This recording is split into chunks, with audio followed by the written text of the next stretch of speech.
Hey everyone, welcome back to the channel. Today I'll show you how to draw directly inside Google Docs using built-in tools quick and easily. First of all, make sure to open your Google Docs. Make sure to you have signed in. After that, open the project or I'll show you the blank document. First, go to the menu at the top and click on the Insert Drawing.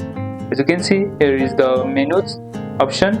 Here you can go to the insert option and you can simply click on drawing and simply click on new. After clicking on new, you will see this drawing interface. This opens a new drawing window where you can create shapes, sketches and more. You can create your shapes using your rectangle tools, arrows and other options. You can also create a line here and you can also use a text box. You can also use the text box here. If you want your signature, simply click here and you can use the scribble option, and you can also sign it here. You can use your signature by dragging your mouse and simply hit save and close and it will appear on your Google Docs. You can also move it and resize it how much you want. To edit the drawing later, just click on it and hit edit. As you can see, here is the option edit. You can edit later if you don't like. And that's how to draw in Google Docs. If you like this video, make sure to like and subscribe, and I'll see you in the next one.